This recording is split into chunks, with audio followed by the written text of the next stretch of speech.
Hello and welcome to the Football Lab podcast on the 10th of May. I'm Christian. I'm here with Pete Mutrak, James Spencer, and our guest this week is Cameron. Hello, everybody. Hi, Chris. This week, Hi, everyone. we're going to talk about the Champions League semi-finals, and the final is also upcoming, obviously. Some big games in the Premier League. Newcastle Leicester was a great game. Leeds against Tottenham as well. Team of the week as well is Chelsea. So that's been really good. Okay, so let's start. The Premier League, Newcastle Leicester. We'll start with it's one of those games where you sort of think it's going to be a rubbish game and it actually ends up being really good. And Leicester were clearly favourites, but didn't do so well in the end. So what did everybody think of that? Well, again, Kelechi International for Leicester kind of saved them a little bit, scoring that second goal. But again, Newcastle, Leicester bottled it like last week. They had two fairly easy games against Southampton and Newcastle, and they lost them. And now they'll have to face Man United, Chelsea twice, and Tottenham at the end. So they made it very hard for themselves to be in the top four, and the Champions League position might be slipping from them. Yeah, I'd agree with that. I think Leicester seem to be copying what they did last season. So if they lose against Man United tomorrow, and if Liverpool beat Man United, it's going to get interesting. It's going to be interesting, I think, what happens. With Leicester, but I think Liverpool probably will finish fifth, I think. But I was surprised that Newcastle beat them 4-2. Leicester's form has been all over the place this season, I think. Yeah, they have just been copying what they did last season. Yeah, and they are one of those teams you never know which team's going to turn up. But I think Newcastle actually played pretty well. I was impressed with Sam Maximan, Callum Wilson got two. On the counter-attack, they were consistently taking Leicester down. So they deserved to win, I think. And Leicester's goals really were just kind of consolation goals at the end. So I think at the end of the day, deserve to win it now. You wonder if Leicester are going to get any European spots because that sort of performance is not going to suffice in that sort of league. So I don't know. We'll have to see, I guess. Yeah, well, go on. Go on, Cameron. Oh yeah, even if Leicester do manage a European spot this season, I can't imagine them getting very far on it, even if they do make it. So yeah, this season they played in the Europa League and they got knocked out by Slavia Prague. So they will face tougher opponents in the Champions League, which I don't think they will even go through the group stage. Mm-hmm. It's weird if you think last time they were in Europe in it would have been 2016, 17. Got to the quarterfinals of Champions League and they had Atletico. Didn't get through, but actually did really well. But since then, things have changed, and that was a bit of a fluke, I know. So yeah, I'm not sure how well they do. Maybe they'll do a bit of an Arsenal and never really do so well. I don't know. I think. Go on. Pete, go on. Well, if you see the stats, Leicester are clearly under pressure compared to Newcastle's. Leicester in the stats dominated in the game, 25 shots, 69% possession of the ball, but Newcastle were more lethal with they only 6 shots on target and they managed to score 4. So you can see the difference. Yeah, I think that's pretty much got Newcastle safe now, that win. So it's a big win for them. And they were 4-0 at one point. So yeah, I think Leicester got no excuse for that. So we'll see what they do in the FA Cup. Next week. Mm-hmm. I feel like the relegation spots are almost tied up now with Fulham, West Brom, and Sheffield United. I mean, Fulham are the only team who can mathematically still stay up, but it's just not going to happen. They're 9 points off 17th, and there's 4 games left. It's not really, it's not any good. But yeah, on the Premier League, I mean, the other sort of big game was Leeds against Tottenham. It was a bit of a shock, really, and I felt that Ryan Mason is the first game where when he's not performed when he should do. Leeds, like Newcastle, play really well, I think, created a lot of sort of decent chances. Alioski, I thought did really well, but Spurs just didn't create enough sort of decent chances. What do you think of that? I don't really think you can call that game a shock because it's Leeds playing. You can never really predict how they're going to play. They've been a bit more consistent recently during Liverpool and United, but before that it was scoring 5 goals a game or conceding 5 goals a game. So they're gaining a bit of consistency, but you kind of expect that sort of game against Tottenham. Yeah, I agree with Cameron. Leeds, they're a very surprising team. But Tottenham, they can only win against Sheffield United. They are so poor at the moment. The form is outrageous. And even if you look at the stats again, Leeds dominating in that position. They could have scored more, to be fair. Tottenham had chances to score more, but Leeds could have easily scored 5, maybe even 6. Yeah, just rinsing Spurs. I told you, James, that don't praise the manager too early. How did we know you would say that? You said that like 3 times this week. With Kane, I think now, if he looks at that, he looks at how Man City are doing, it's going to be obvious for him in the summer that Spurs is not the team for him to win trophies at.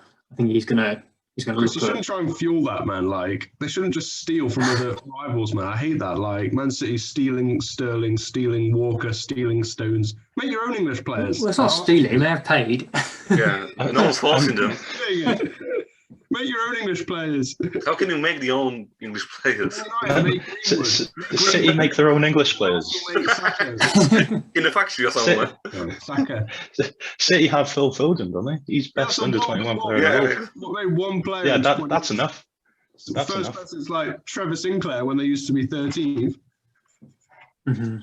Joe Hart, they sort of homemade him after he left Shrewsbury, and it didn't turn out too well, I guess. He was made in Shrewsbury. That's where Jake's from. No one has ever said that before. Made in Shrewsbury. Yeah. Made in Shrewsbury. It's Jake made in Shrewsbury. Anyway, yeah. Anyway, we're going off topic. So basically, Leeds stuffed Spurs, and we all thought Spurs would actually do something, but they didn't. No, I didn't. At least hold their own. You would have thought. But... All right, then. Well, they were outplayed. Yeah, what more to say? Tottenham just underperforming. Yeah. But anyway, yeah, we can move on to Spurs' feeder team, which is Southampton, from Gareth Bale. They had Liverpool this weekend. Feeder team for Højbjerg and stealing whoever they want to steal Pete's Polish friend. What? The centre-back guy. Narek. Yeah. Anyway, yeah. So they had Southampton lost 2-0, obviously. And again, it was sort of expected, I think, Southampton didn't play that well, and there's a good chance. And Gini, I thought, and Alisson made decent saves. It was a decent game for Liverpool. I think it was Thiago's first goal for the club as well, which is impressive. So, what did everybody think of that? All good? Yeah, well, Liverpool are slowly kind of coming back from their bad run of form. They played many games and they were tired. You could see that against Real Madrid in the Champions League. To be fair, in the game in Anfield, they should have won. They should have won the game. And now they're kind of rested. They have more time to focus on the Premier League.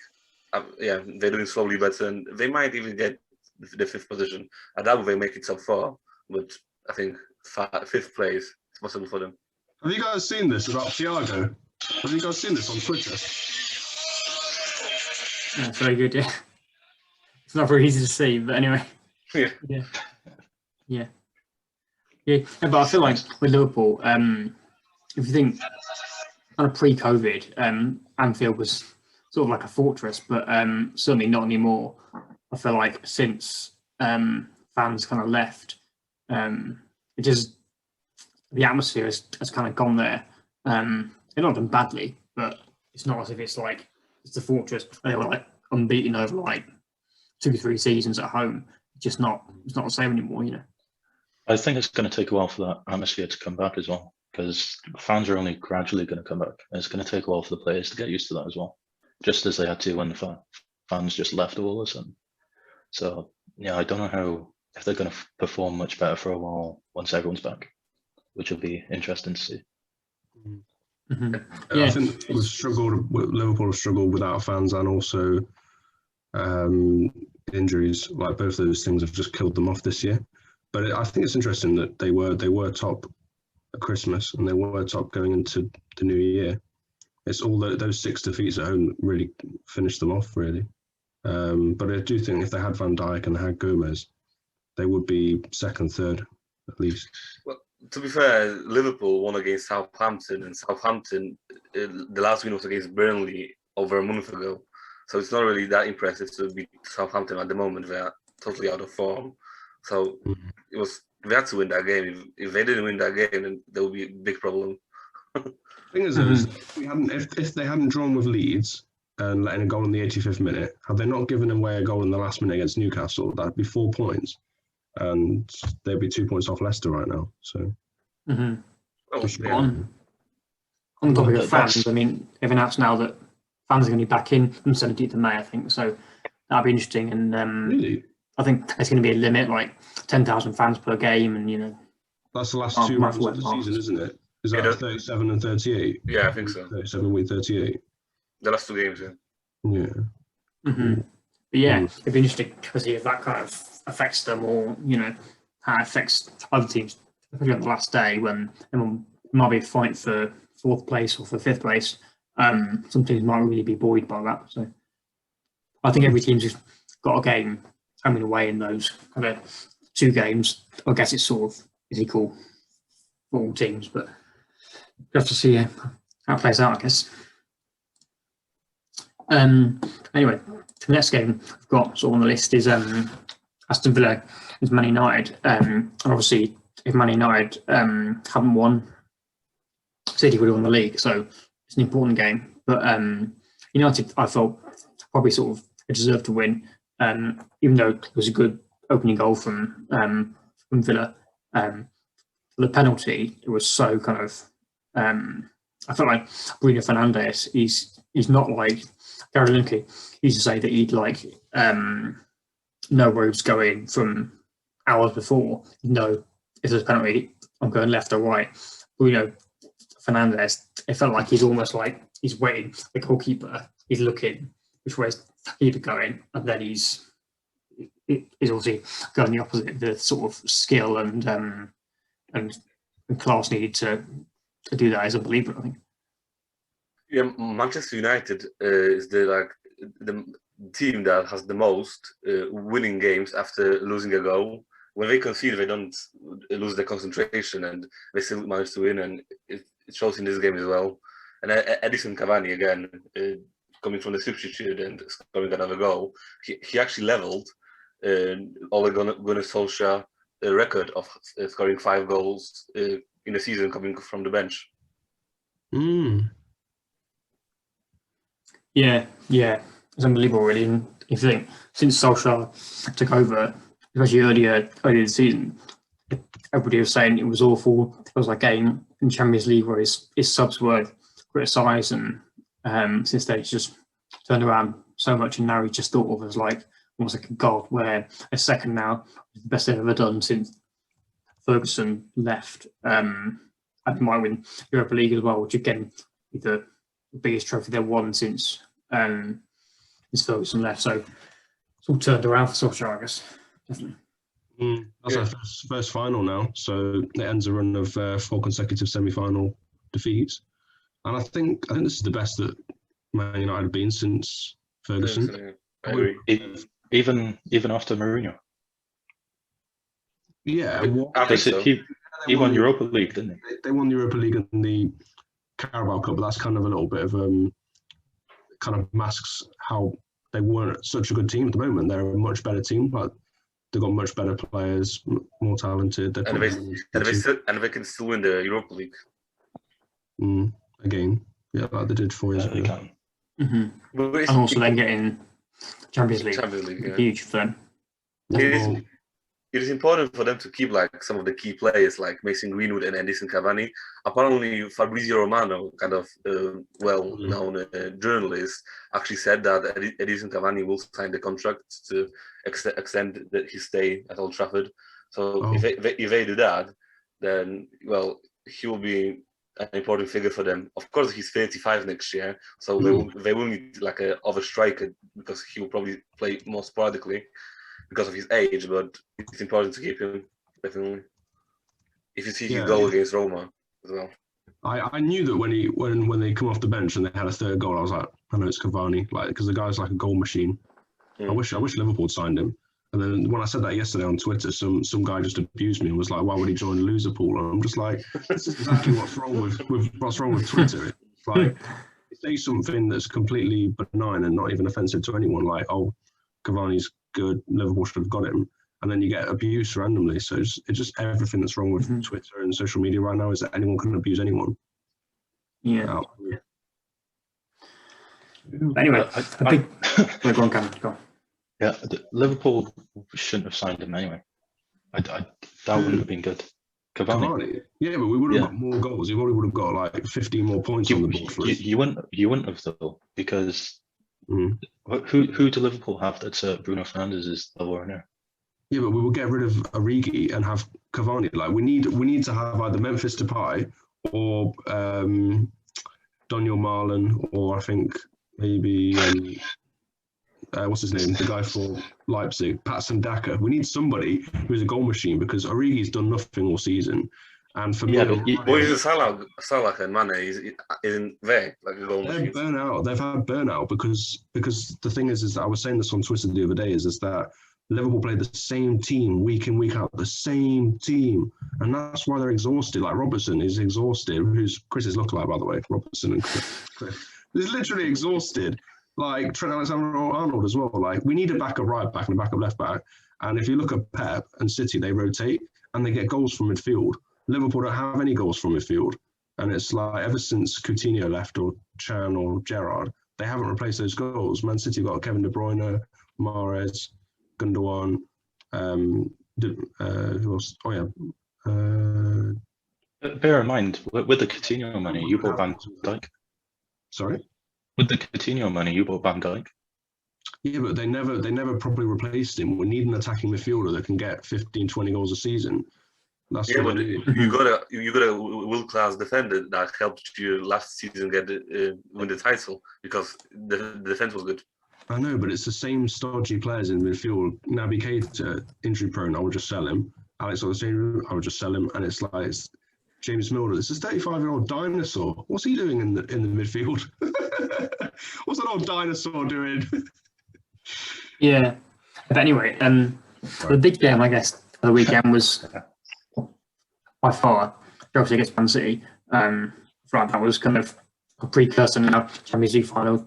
We're going to talk about a bit earlier, a bit later. But again, it was like a shock where you kind of felt like it'd be a Man City, not an easy win, but they were favourites, but not in the end. And a big sort of talking point, I guess, was the Aguero missed in a penalty where I felt like he put that tweet out afterwards saying he's sorry and he made a mistake. I don't feel it was necessary. 99 out of 100 times he'd score that sort of a penalty, but it's just unlucky that he's missed and the goalkeeper's more alert than some goalkeepers might be. So I felt like it was unnecessary for him to do that sort of apology, Yeah, well, the Aguero penalty was, I don't know, it was weird for him to do that. And, that cost them the game because they lost at the end. And it's the second game where Chelsea, Thomas Tuchel's team, beat City in a matter of like 2 months. They beat them in the Carabao Cup. And, no, the FA Cup, and now in the league. So it's not good prognosis for the Champions League final for them. Yeah, that might have been the case with that penalty miss costing them the game. But if they get a penalty opportunity in a Champions League final, then no player is going to try something like that when there's a goal in it. Yeah. And Peter Crouch, I think he did that once where he missed Panenka. He said he was on 2 in an England game, and that would have been his hat trick, and he missed Panenka. And he just felt like it was like the worst feeling in the world. And eventually, he was lucky he did get a third, but it's just like if you score them, it looks so good, and it looks like it's easy, like Pirlo did in the Euros in 2012. It was like an easy, it feels like he's just, he's not even trying. But if you miss it, it just looks awful, and you just looking at an absolute like an idiot, It's a gamble, I guess. So was everyone surprised though that Chelsea stuffed City No, at the Etihad? no, No. I wouldn't say they stuffed them, but I wasn't surprised that Chelsea won. I wasn't surprised, and I don't feel they weren't that better. I think the two teams were kind of equal. Chelsea wasn't better, or City wasn't better. They just had the opportunities, and they were lethal, and they took them. And bear in mind, City were resting like seven starting players or something, weren't they? Yeah. Yeah, I was surprised. I was surprised because City don't lose much. They don't lose much in the league. Yeah, they lost to Leeds and Man United this year, but they hadn't lost for 26, 27, 28 games before that. They don't lose very often, and so I see it as a big deal when they do lose because you don't kind of see that coming. But I guess they're too far ahead for it to make a difference. So yeah, but it's I feel like boost for Chelsea to beat them in the FA Cup, now in the league. That's twice in a row. Tuchel seems to know how to beat Guardiola. Well, maybe City is kind of doing like a false, thing. So Chelsea think they will play like that in the final, and then they will surprise them. Maybe catching them off the guard. Who knows? You play different in the final in the leagues. That's a different game, And there's going to be the main starting 11. Yeah. In the games that they have lost, their team hasn't been full. They haven't had a full normal team. Yeah. Those are the most two informed teams in the country, Chelsea and Man City. Yeah, I think if Tuchel was from the start of the season, Chelsea's manager, I think Chelsea could have even win the league or battle till the end with City to win the league. Yeah. The interesting thing I think is now though, if Chelsea win Champions League and the FA Cup now, I think you could say they've had a more successful season than City. So if they've won Champions League and the FA Cup, and City won Premier League and the League Cup, which is better, you'd say Champions League is better than the Prem, and the FA Cup is better than the League Cup. So there's a chance there that they could be seen as the big sort of team this season, whereas Man City have a bit of a flop in the end. I don't know. Yeah, it's a game of both great tacticians, and Tuchel really reformed Chelsea's defense, tightened it and strengthened it, and you can see it. They definitely are playing very well. The game against Real Madrid, they could have won easily 4-0, 5-0. But Chelsea should give Tuchel the job for life. Like, the guy's good, but what they'll do is they'll just sack him in 2 years, like they did Antonio Conte. If they didn't sack Antonio Conte, they would have stayed good. Yeah, but you never give someone a job for life. He's good now, but in 2 years he might be burned out. Yeah, but he's young. He's not going to turn bad. He's only 40 or something. Not everyone is like Ferguson, who likes to stay in one club for like forever. Even Barcelona ended up getting rid of Guardiola. Yeah. So Did they? I think he left on his own accord, didn't he? Well, people like to move around, Sometimes they're pushed, Not all of them. Yeah. Not all of them stay in one club. Some people do that. I'll tell you what kind of loyal. That kind of... They had Benitez for 6 years, Julio for 6 years. Yeah, 6 years. Ferguson was 27 years. Yeah. I know, but it's more than Chelsea have ever had. It's more than Chelsea. Chelsea have never had anyone for 6 years. Leeds did well at that. So the Chelsea against Real Madrid game that we're going to talk about as well. So I wonder what you guys all sort of thought of that, because I felt like Chelsea would have thought going into that leg that they're not the favourites and that they weren't going to win. But I was surprised really. They actually played quite well and had a lot of decent chances. And they kept on the pressure for the whole game. Real's chances were sort of limited to like a hard angle. Benzema, other than that, it was just kind of long shots. So I don't know what you guys sort of thought of that. Yeah, well, Chelsea dominated the game. Kai Havertz had many situations. Werner scored after Havertz hit the post, but it could be more. The second half, Real Madrid played disappointing from the beginning of the second half, and it was a matter of time when Chelsea would have scored, and they did. The Pulisic and Mount thingy was wonderful. Yeah, I mean, Chris and I'm going to rope Chris into this because he did think Real Madrid would win. So No, you're right. Real Madrid would win. So we were both surprised that Chelsea won. I mean, I don't know what you thought, Cameron, but be honest, what you thought before the match. I'm not gonna lie, I thought Real Madrid would win as well. On aggregate over both legs, yeah, I thought they would win. But that's part of like how tight La Liga is at the moment. That's so tight, you can't predict how those teams are going to play in Europe. So it's like Real Madrid have always been good. So, but I was surprised they played so poorly though. Like they did play very poorly, and Very poorly, yeah. Liverpool should have beaten that ordinary Real Madrid team, but Liverpool were in awe of them, and that's why I'm shocked that Real Madrid didn't get to the final because they are a very good Champions League team. They know what to do in that competition. Yeah, but they are also very old now. Modric is old. Sergio Ramos is old. Many of the players are now, past the prime, and they need younger teams. Yes, they have a couple of young players like Vinicius, but they need more. They need a bigger change now. Yeah, they need to get rid of those old fossils. That's the thing. Real Madrid are a good Champions League team. They play well in Europe. But I don't think they played as bad as everyone thinks against Chelsea. Chelsea were just that good. Like, Kante, everyone knows Kante just dominated that midfield. But Real Madrid played better than people think, I think. But in the other game as well, which talk about Man City against PSG, it was actually a really good game, I thought, as red goal, Di Maria sort of right at the end, that I thought was fair, and kind of stamped on Fernandinho. The City, I guess, in my view, played the better and deserved to win. But like Chelsea, I think they played really well. And if they play anything like that in the final, it's going to be a great game.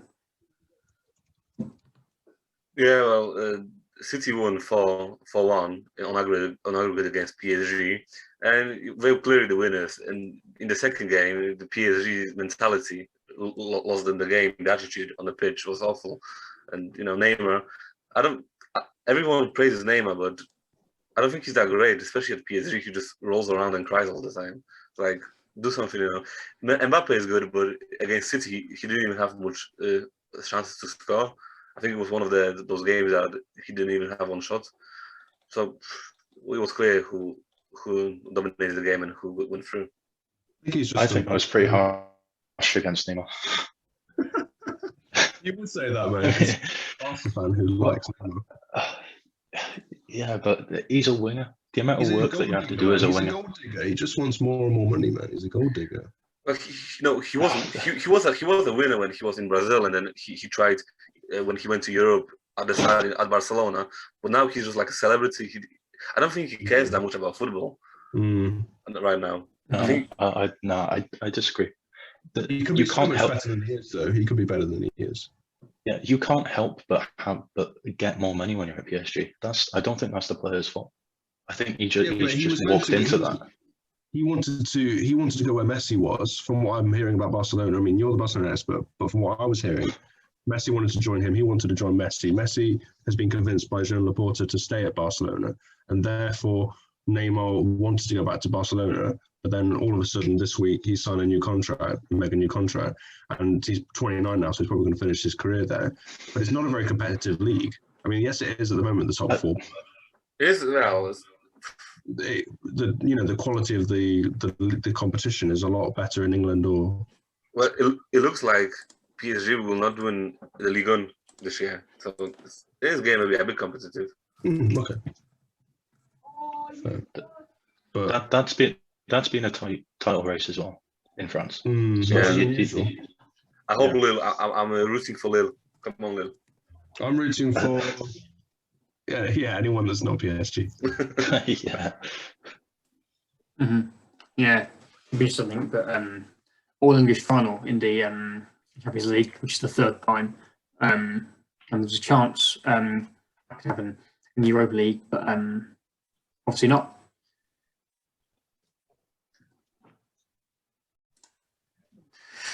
So Europa League, obviously, English final it's not happening. Thanks to Arsenal, we didn't get through against Villarreal. I just felt they didn't convert the chances, and now that means they all were sort of guaranteed not being Europe for the first time since 1992, I think, which is kind of it's kind of a shock. You think people were calling for Wenger to go to revitalise the team, but it's just not happened, has it? It's just got worse, hasn't it? The team digresses all the time, year after year. You think they will do better this year? Like last year, Arteta was like, they won the FA Cup against City, and it seemed like he knows what he's doing. He will improve the team. Chelsea. Yeah, it's Chelsea. It was a semi-final with City. Oh, yeah. I forgot. Yeah, got it mixed up. Yeah, and this year they lost as many games as they won, and they're 10th in the league. They're a mid-table team. And every season they at least had something to look forward to, like the FA Cup final, the Europa League final, or something. Now they're out of every single competition, and they're not going to be in the Europe next year. I think that might actually do them some good, though. I actually think they should get rid of Arteta. I think they should get Allegri or someone else. I know I said in other episodes first to get Allegri, but basically, I think they could do better than Arteta. He's not got enough managerial experience. But yeah, I think Wenger, people were complaining about him, but at least they got wins. At least they actually were in and around the top four. They're just even worse now.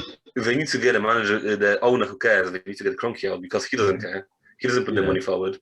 Yeah, there's a Spotify guy who might take over. But they don't want to sell it. Henri said he might buy it with, I think it was Robert Perez and Bergkamp. Was it Bergkamp? Yeah. Henri, which be sort of sounded good. It sounded like people who are linked with the club, but still, they're not fans, are they? It's not like Don Robbie's taken over. It's not. it's not like global international superstars. I mean, yeah, he's better than Stan. It's not like Delboy and Rodney are taking over Arsenal. Yeah, him and who's that guy who's always. DT, DT. I think they definitely don't need DT. But anyway, yeah. Can I just pull you guys back to the match that is on everyone's lips, the Champions League final, the All English final? Who does everyone think is going to win? I'm saying City. Yeah, I'm saying City. Yeah, same. I'm going to put my leg out and actually say Chelsea. I think. I feel like they played so well in that game against Real. And City are a good side, absolutely. But I think it'll be a really good game. I'm actually really looking forward to it. Not every year I can say that, but it's either going to be 2-1 or 3-1 City. Yeah, I think. Are we calling scores? I'm saying 2-0. I'm saying 2-1, 3-1. I'm sure. I think the pressure's on City more than Chelsea because of City buying glory and stuff. So they've been obsessed with the Champions League for a while. Well, Pep Guardiola, look what does when you keep a manager like Pep Guardiola. Look what happens. You don't fire them, and you're in the final after. They would never sack Guardiola. They would never ever sack Guardiola. Would they? Well, that's why they're winning because they don't sack. If you sack so early like they did Mourinho, okay, I guess Mourinho was pretty bad, but they should at least give him till the end of the season in Tottenham. Yeah, that's also why I think Arsenal need to keep Arteta. Yeah, Arteta could stay, but Kroenke needs to get out. Yeah. Bronx. No, I think it will be. I can see it being 2-2 a full time Champions League final, whether it's in Istanbul, or Wembley, or Lisbon, or wherever else. And I think 3-2 to Chelsea in extra time. I think extra time. Extra time. Yeah. All right. I don't know, but we'll find out, I guess, 28th of May. Really pushing about it. Yeah, it's quite specific. But if it's right, then, Should we go back to the Europa League? Yeah, Roma. Because I was right about Arsenal. I knew that they wouldn't go through. I said that they haven't got the mentality or the mental strength, and that proved. All they needed was one goal. They would have been in the final. Yeah, I think everyone predicted that. Lazy and sloppy, and they didn't manage it. I think everyone predicted that Villarreal to go through. I think I even said it's going to be a goalless in a draw. Oh. Because I didn't see Arsenal doing anything. They have good players like Aubameyang, like I said. Bukayo Saka is pretty good. With Pepe, but I don't know. They don't have this motivation, as it is laziness, apathetic.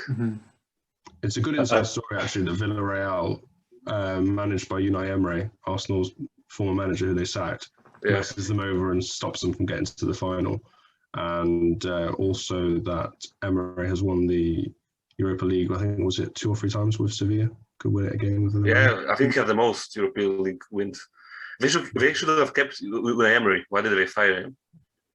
Because I think they didn't like him when he said, "Good evening." That was it. That doesn't like.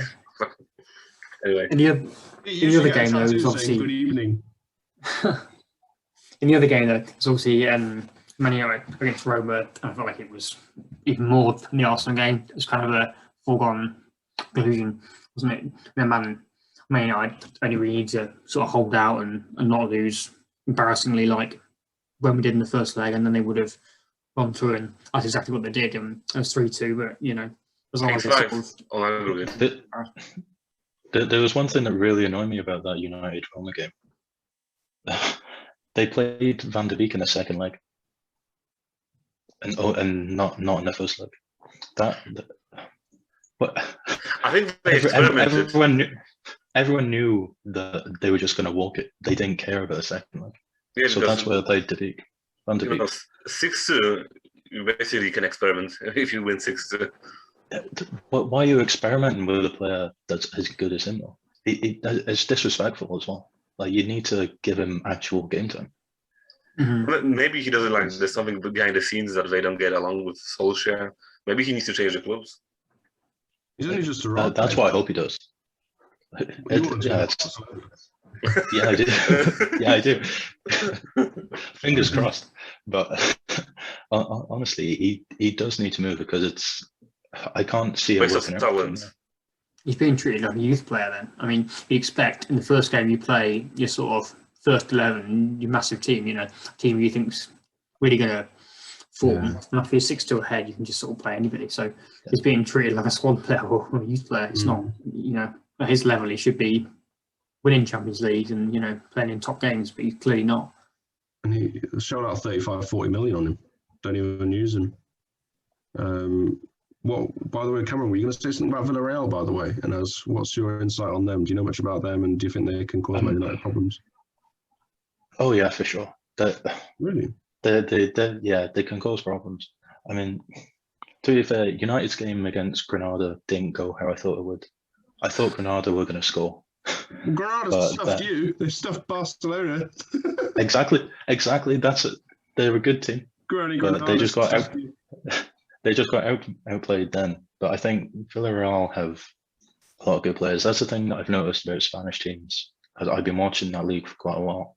That they 85-90% of the time they play so well as a team, unlike any other league. Like there's just that chemistry there that you just don't find anywhere else. That's where United are going to get hurt. Their team play is just so good. So can Villarreal actually win, or is Man United going to stomp on them? Yeah. Oh, yeah. Well, it's a final. Either team can win. Yeah, it's a final. If you get to the final, you have everything to win it. But I think if United don't ignore Villarreal, don't treat them like a small club, they will win. It's not going to be like 6 goals. I think it's going to be closer, maybe 2-3 goals, 3-1, 3-2 maybe. But I think United will win still. But they have to show respect to Villarreal. They can't just ignore them. I'm going to say 2-1 as well for United. Who would you say? I think that as much as it pains me to say it, I think United will win. I can't see maybe 2-1 in normal time, but if Villarreal, United are playing well now. They're second in the league, so I feel like they can beat a team like Villarreal. To be fair, United has so many games now. Like they're playing every 2 days, and they are putting like a reserved squad for Leicester, so only that they can beat Liverpool. They can lose to Leicester, they said, but they want to beat Liverpool. They don't want to get them to the Champions League. They want Liverpool. They don't want Liverpool to get the Champions League. That's horrendous. They're just playing the second. That's just bragging rights as well. Corruption. So, who's Villarreal's danger man, by the way? Who do you think their best player is, Cameron? Chukwueze. Who? Chukwueze. Down right mid, right wing. Okay. Speed. Yeah. Pete's going to do a quick research. Well, there you go. That's who Man United got to watch out for. I guess that is it leads us on well to our last topic, which is the European leagues, and there's big games in La Liga over the weekend. Barca against Atletico, and Real against Sevilla. The title is kind of up for grabs. Unlike in the Prem, it's kind of 4 teams now could in theory win it. So Barca Atletico go with first. What do you think of that game? What's the kind of view? God. He's got his Barca shirt on. Let's have a look, man. Yeah.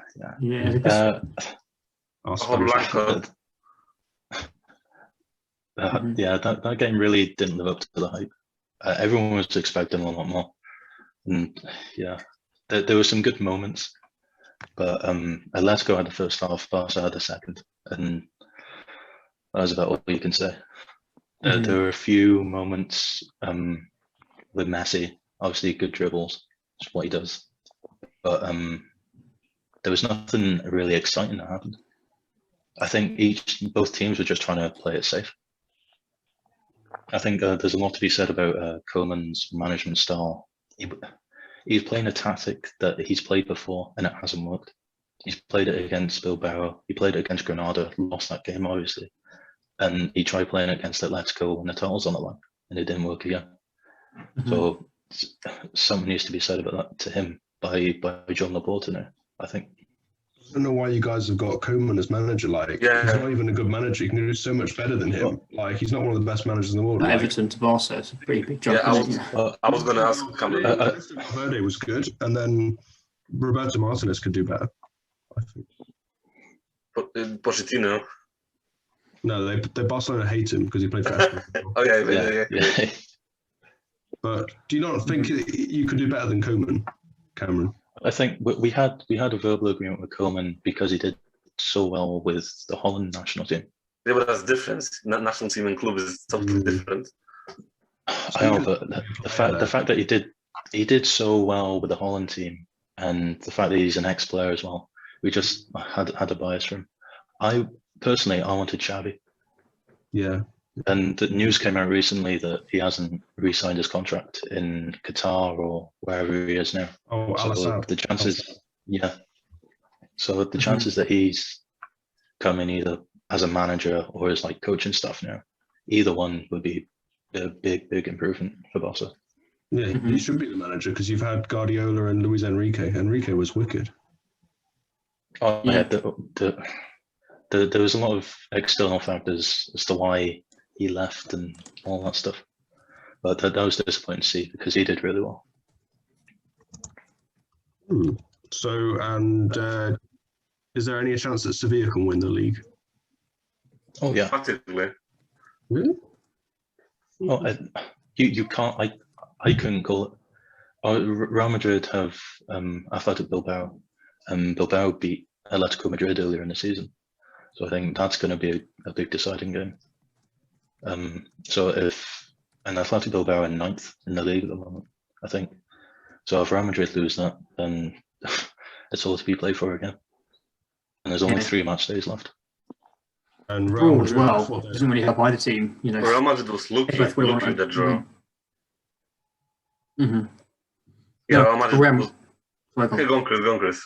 No, Real Madrid, like you say, they'll think a draw is perfect for them, as they want, on the points to be split. But I feel like Sevilla are so far behind. I mean, I don't know as much about La Liga as you, Cameron, but it feels as if they're 6 points off the top now, and there's 3 games left. It feels like they need a lot of results to sort of go their way in order to win the league. So I don't know. Go on. Yeah, after the Eden Hazard controversy in the semi-final, when he was laughing with Chelsea players after they lost, and now he had a lucky goal that saved Real Madrid. Because if Madrid would lose that game, I think it would be kind of also mathematically chance would be over for the title chase. What do you think, Cameron? I don't know. I mean, the next 3 games aren't really big games. They're just important. So I'm I don't know. The pressure's on them now. Yeah, Yeah. for Yeah, sure. yeah. I mean, 2 or 3 match days ago, Atletico played Elche, who obviously everyone expected Atletico to dominate, and they won 1-0. But Elche missed like a 92nd minute penalty, so that could have ended 1-1, and it probably should have. So obviously you can't call it. Elche like easy bottom half the table. And Atletico Madrid is playing Real Sociedad next, so it's going to be an interesting game.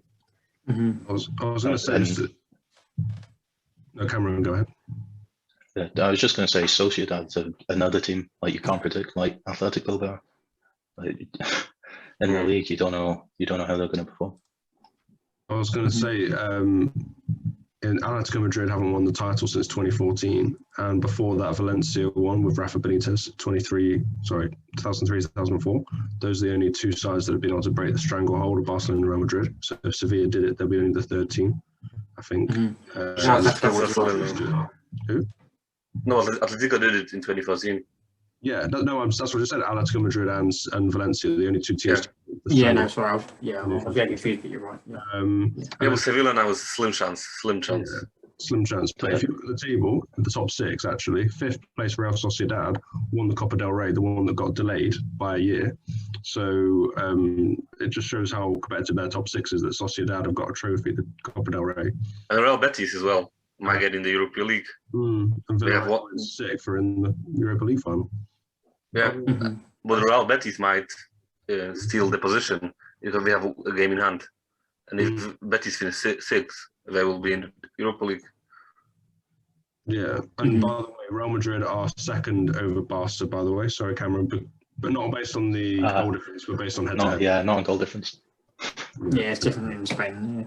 Real Madrid's game, though, I think, and Sevilla, based on the score, was a better game, the Barcelona game, wasn't it? I felt like both sides had sort of decent chances. Sevilla, I thought, was sort of lucky to get a draw. They didn't really. They had a few chances. They sort of came from mistakes from Real Madrid, so they sort of, they could easily have lost that 2-0, 2-1. So, I think based on that, unless they improve on that, and then they start 3 games, I can't see them. Sevilla was the team that was leading though. Real Madrid was the lucky one to get a draw, even though they were better in statistically wise. Last kick of the game, 90 minutes plus 4. Lucky. Yeah.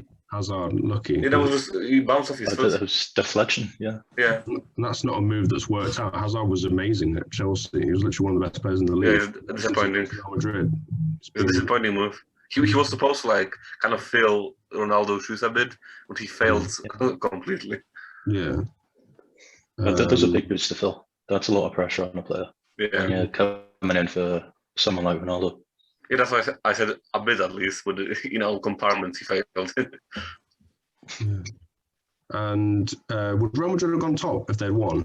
Because I know that they would have had 77 points with Atletico, but would they have gone top on head-to-head or not? Anyone know? I'm not too sure. Who knows? I don't know. It's so close that I think. Well, they drew. Sort of having an effect. Atletico drew with Real Madrid on 7th of March, 1-1, and in the first game, Real Madrid beat them in December, so probably they would. So that's a massive 2 points drop, really. But Sevilla, good team. Anyway, I guess that sort of draws us to a close for this week. Thank you all for coming. James Spencer, Pete Milcharek, and Cameron McDonald, our guest. Next week we'll be back, and I'll see you in a week. It's Leicester. Talking about them in the FA Cup final, and they're sort of fighting for the top 4 in the league as well. Man United, Liverpool this week as well in their sort of melee of games. They also got Leicester on Tuesday, and Chelsea against Arsenal. They are a big dog as well. Thank you for listening. We'll see you next week. Bye bye. Yeah, see you guys. Thank you for listening. Yeah, thanks for being on, Cameron. Yeah, thank Cameron for joining us. Anytime. Yeah.